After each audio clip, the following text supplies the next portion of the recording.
ఎన్నికల్లో అక్రమాలు జరగడం లేదా అంటే ఎన్నికల్లో అక్రమాలు జరుగుతున్నమాట వాస్తవమే. డబ్బులు పంచుతున్నారు, సారా పంచుతున్నారు, యూత్ పిల్లలందరినీ కూడా చెడగొడుతున్నారు. ఒక రకంగా చెప్పాలంటే వాళ్ళకు ఏదో బండ్లు ఇచ్చి తాగుడికి డబ్బులు ఇచ్చి రకరకాలైనటువంటి ఒక అన్నీ జరుగుతున్నాయి. ఎన్నికల్లో కులం ఉపయోగిస్తున్నారు, మతం ఉపయోగిస్తున్నారు, అన్నీ జరుగుతున్నాయి. అయినప్పటికీ ప్రజలు కోరుకున్న వాళ్ళు ఎన్నికవుతున్నారు. ఇన్ని జరిగినప్పటికి కూడా చాలా వరకు అంటే మనీ ప్రభావం ఉంటున్నది, ఉండడం లేదని కాదు.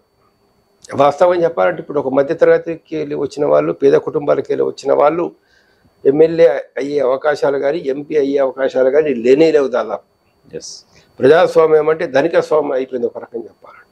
కాంట్రాక్టుల మనుషులు, పెద్ద పెద్ద రియల్ ఎస్టేట్ కంపెనీల వాళ్ళకు చెందినటువంటి వాళ్ళు, కార్పొరేట్లకు సంబంధించినటువంటి వాళ్ళు, అలాంటి వాళ్ళే వాళ్ళు ఇచ్చిన డబ్బులతో ఎన్నికయ్యే వాళ్ళు ఎక్కువ అవుతున్నారు.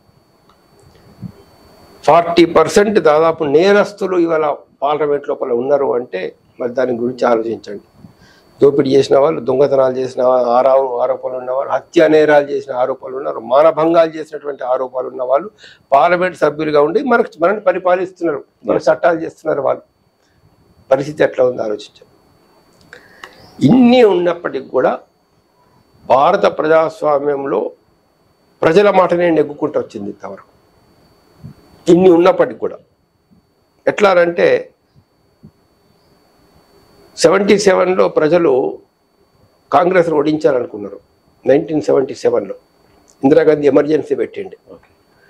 చాలామంది ప్రజలకు ఇబ్బంది అయింది ఆ టైంలో. పత్రికా స్వతంత్రం లేదు, టీవీ ఛానళ్ళు ప్రైవేట్ ఎవరు మన అభిప్రాయాలు చెప్పే అవకాశం లేదు, పత్రికల్లో మన అభిప్రాయాలు చెప్పే అవకాశం లేదు. చాలామంది అపోజిషన్ పార్టీ లీడర్లు అందరినీ తీసుకెళ్ళి జైల్లో పెట్టారు ఆ టైం లోపల. అవన్నీ ప్రజలు సైలెంట్గా చూస్తూ ఊరుకున్నారు. కనుక ఎలక్షన్స్ వచ్చేసరికి ఏమైపోయింది, టోటల్గా కాంగ్రెస్ ఓడగొట్టారు ప్రజలు. ఇందిరాగాంధీ ఓడిపోయింది, ఇందిరాగాంధీ కొడుకు ఓడిపోయాడు. చాలా మినిస్టర్స్ అందరు దాదాపు 98% మినిస్టర్స్ అందరూ ఓడిపోయారు ఆ టైంలో. జనతా పార్టీ గెలిచింది ఆ టైంలో.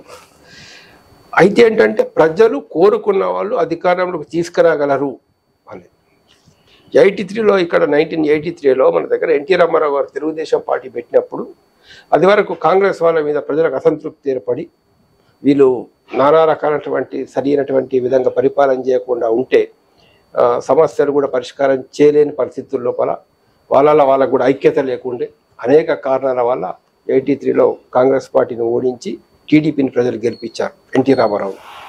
అంటే నేను చెప్తున్నా అంటే ప్రజల యొక్క విల్ అనేది కొనసాగుతున్నది భారతదేశంలో. బెంగాల్లో మమతాను గెలిపించాలనుకున్నారు, టీఎంసీ మమతా పార్టీని గెలిపించారు.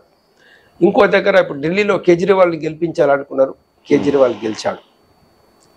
ఇవన్నీ చూసిన తర్వాత సరే ఒక రకంగా బీజేపీ అధికారంలోకి వచ్చిందంటే అది కాంగ్రెస్ వాళ్ళు చేసిన పొరపాటు వల్లనే. వాళ్ళు లౌకిక ప్రజాస్వామ్య విలువల్ని వాళ్ళు డెవలప్ చేయకపోవడం వల్ల ఒక లౌకిక వాదాన్ని ప్రజల్లో ఆ భావాన్ని స్వతంత్రం అంటే ఏంటిది, ప్రజలంటే ఎవరు, ప్రజల జీవితాలు ఎలా బాగుపడాలా, అందరికి వైద్యం ఎట్లా ఇవ్వాలా, అందరికీ రైతులకు ఒక రక్షణ ఎట్లా కల్పించాలా, గిట్టుబాటు ధర ఎట్లా ఇవ్వాలా, ఇలాంటి విషయాల్లో ఏదైతే ఉందో అప్పుడున్నటువంటి ఒక కాంగ్రెస్ ప్రభుత్వాలు ఫెయిల్ కావడం వల్లనే బీజేపీ అధికారంలోకి వచ్చింది వాస్తవంగా చెప్పాలంటే. అఫ్ కోర్స్ ఈ రామ జన్మభూమి అదాని చేసినటువంటి రథయాత్ర వాళ్ళకి అంతో ఇంత ఉపయోగపడి ఉండవచ్చు, కానీ ప్రధానంగా కాంగ్రెస్ వాళ్ళు చేసినటువంటి కాంగ్రెస్ యొక్క ఫెయిల్యూర్స్ వల్ల బీజేపీ అధికారంలోకి వచ్చింది. ఇప్పుడు ఏమైపోయింది అంటే పరిస్థితి, ఇప్పుడు 9 ఏళ్లలో బీజేపీ అధికారంలోకి వచ్చేసిన తర్వాత ఏవైతే బీజేపీ వాగ్దానాలు చేసిందో అన్నిట్లలో దాదాపు ఫెయిల్ అయిపోయింది, టోటల్ ఫెయిల్ అయిపోయింది. 60 లక్షల కోట్ల బ్లాక్ మనీ ఉంది, బయటకు తీసుకొస్తామన్నాడు మోడీ చెప్పాడు. ప్రతి కుటుంబానికి 15 లక్షలు వస్తాయని చెప్పాడు. ఇస్తే ఒక 60 లక్షల కోట్లు కాదు కదా, అందులో ఒక పైసా కూడా ఇవాళ వచ్చినట్లు మనకేం ఇన్ఫర్మేషన్ లేదు అందులో. ఇప్పుడు 2014లోనే మోడీ చెప్పిన దాని ప్రకారమే 60 లక్షల కోట్లు ఉంటే మరి ఇవాళ 2024లో అది ఎంత బ్లాక్ మనీ ఉండాలా, పెరిగిపోయి ఉండాలి. కనీసం ఒక 80 లక్షల కోట్లు, 90 లక్షల కోట్ల బ్లాక్ మనీ. 90 లక్షల కోట్ల బ్లాక్ మనీ అంటే మన స్టేట్ ఇప్పుడున్న స్టేట్ బడ్జెట్కు ఎన్నంతలు ఎక్కువ ఆలోచించండి. ఓ 3 లక్షల కోట్లు, అది 90 లక్షల కోట్లు. సో ఇంత బ్లాక్ మనీ భారతదేశం లోపల ఉన్నది. దానివల్ల ఈ ఇక్కడ డెవలప్మెంట్ కానీ, ఇక్కడ విద్య కానీ, వైద్యం కానీ ఏది కానీ రావడం లేదు. నెక్స్ట్ మనకి ఏదైతుందో వాళ్ళ ప్రజాస్వామ్యంలో ఒక రాష్ట్రాలలో ఒక ప్రభుత్వాలు ఏర్పడితే ఆ ప్రభుత్వాలు నడవనివ్వాలి. అది ప్రజాస్వామ్యం. ప్రజలు ఒక రాష్ట్రంలో ఒక పార్టీని ఎన్నుకుంటారు, కేంద్రంలో ఇంకో పార్టీని ఎన్నుకుంటారు. ఢిల్లీలో కేజ్రీవాల్ రావచ్చు, లేకపోతే ఇంకో దగ్గర కాంగ్రెస్ పార్టీ రావచ్చు. ఇప్పుడు ఇక్కడ ఇంతకుముందు ఇప్పుడు ఈ బీఆర్ఎస్ పార్టీ ఉండే, ఇంకో దగ్గర ఇంకో పార్టీ వస్తుంది. నేడు అక్కడ పంజాబ్లో కానీ ఇంకో దగ్గర కానీ మనకి ఏదైతే ఉందో అక్కడ వేరే పార్టీ, ఆమ్ ఆద్మీ పార్టీ వచ్చింది. సో వీటిని మహారాష్ట్రలో శివసేన వీటిని నడవనివ్వాలి.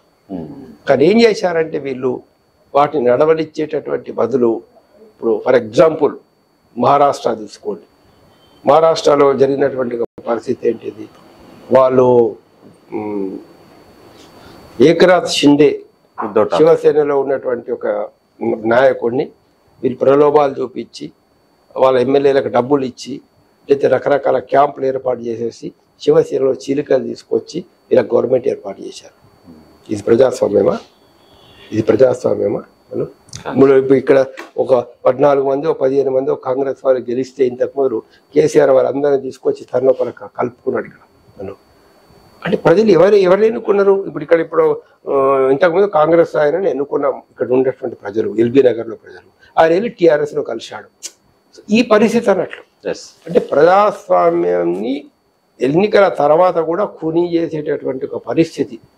డబ్బులు ఇచ్చో ఇంకోటి చూసి ఇంకోటి చేసి రాష్ట్ర ప్రభుత్వాలను పడగొట్టడం ఎక్కడెక్కడ ఇవాళ ఇది ఇలాంటి పరిస్థితులు కొనసాగుతున్నటువంటి పరిస్థితుల్లో నిరుద్యోగం ఏమన్నాడు, సంవత్సరానికి 2 కోట్ల జాబ్లు ఇస్తారు, ఎవ్రీ ఇయర్ 2 crore జాబ్స్ ఇస్తారు. మరి ఎంతమందికి జాబ్స్ వచ్చాయి వాళ్ళే లెక్క చెప్పాలా. విద్యకు ప్రపంచంలో ఏ దేశమైనా అభివృద్ధి చెందాలంటే విద్య important. Education, free education, compulsory education, the best education, technical education, ఒక సైంటిఫిక్ ఎడ్యుకేషన్, ఒక్కొక్క స్కిల్స్ డెవలప్మెంట్ చేసేటటువంటి ఒక ఎడ్యుకేషన్ కనుక మనం బ్రహ్మాండంగా ఇచ్చినట్లయితే దేశం అభివృద్ధి చెందుతుంది. కానీ ఇక్కడ జరుగుతున్నటువంటి పరిస్థితి ఏంటంటే వాళ్ళు ఇలాంటి ఎడ్యుకేషన్ మొత్తం మీద దేనిల మీద కూడా వాళ్ళు ఒక శ్రద్ధ అనేది చూపిస్తున్నారు. కేవలం 7.2% ఎడ్యుకేషన్ కేటాయించినటువంటి బడ్జెట్. మన దగ్గర 6.8, తెలంగాణలో ఇంతకుముందు కేసీఆర్ కేటాయించినటువంటి 6.8. ఇక్కడ ఇంత పెద్ద దేశంలో విద్యకు విలువ ఇవ్వకుండా ఏం చేస్తున్నారంటే ఇవాళ గవర్నమెంట్ స్కూల్స్ పరిస్థితి ఎట్లా ఉందో మనం ఎవరు వెళ్ళి చూసినా తెలుస్తున్నారు. బాత్రూంలో ఉంటే టాయిలెట్స్కు క్లీనింగ్ కోసం కూడా డబ్బులు ఇవ్వడం లేదు. చాలా చోట్ల బిల్డింగ్లు పడిపోయే పరిస్థితి ఉన్నది. తెలంగాణ ఒక్క దగ్గరనే దాదాపు ఒక 20,000 మంది టీచర్ పోస్టులు ఖాళీ చేస్తారు. ఏదో కొన్ని ఫిలప్ చేసినారు, కానీ ఇంకా చాలా వరకు 60%, 70% ఇంకా టీచర్ పోస్టులు ఖాళీగా ఉన్నటువంటి పరిస్థితి. యూనివర్సిటీలలో ఎంత ఘోరంగా ఉందంటే ఇప్పుడు ఉస్మానియా యూనివర్సిటీలో 1200 మంది ప్రొఫెసర్ పోస్టులు ఉంటే కేవలం 300-400 మంది ప్రొఫెసర్స్ ఉన్నారు. 4వ వంతు ప్రొఫెసర్స్, 3వ వంతు 4వ వంతు. కాకతీయ యూనివర్సిటీలో అంతే పరిస్థితి, తెలంగాణ యూనివర్సిటీ అంతే పరిస్థితి. ప్రతి యూనివర్సిటీ తెలంగాణ అగ్రికల్చర్ యూనివర్సిటీలో దాదాపు లేరు ఒక ప్రొఫెసర్స్. ఇప్పుడు ఏం జరుగుతున్నది మరి యూనివర్సిటీలో? నీకు ఇప్పుడు ఉస్మానియా యూనివర్సిటీలో ప్రొఫెసర్స్ లేకపోతే పిల్లలు ఎవరు ఎట్లా చదువుకుంటారు? వాళ్ళకి ఎట్లా క్లాసెస్ జరుగుతాయి? అంటే ఎందుకు జరుగుతున్నది ఇట్లా అనేది మీరు ఆలోచించి, ఎందుకు జరుగుతున్నది ఎట్లా అంటే మల్లారెడ్డి లాంటి వాడు ఒక 20 ఇంజనీరింగ్ కాలేజీలు పెడతాడు. వాడి కాలేజీలో పిల్లలు నిండాల కమర్షియల్. వాడి కాలేజీ అంటే ఈ గవర్నమెంట్ కాకతీయ కాలేజీలో ఇంజనీరింగ్ నడవద్దు, ఉస్మానియాలో ఇంజనీరింగ్ కాలేజీలో పూర్ ఉండాలా, ఇంకో దగ్గర దీన్ని గుంతు నొక్కాలా, దీన్ని ఏదో రకంగా ఇబ్బంది పెట్టాలా. సో తల్లిదండ్రులు ఏమనుకోవాలంటే అరే గవర్నమెంట్ స్కూల్ చదివిస్తే, గవర్నమెంట్ కాలేజీ చదివిస్తే, ఉస్మానియా కూడా దరిద్రం అయిపోయింది, ఇప్పుడు ఉస్మానియా కూడా సరిగ్గా లేదు, సో మనం ప్రైవేట్ కాలేజీలో జాయిన్ చేద్దాం.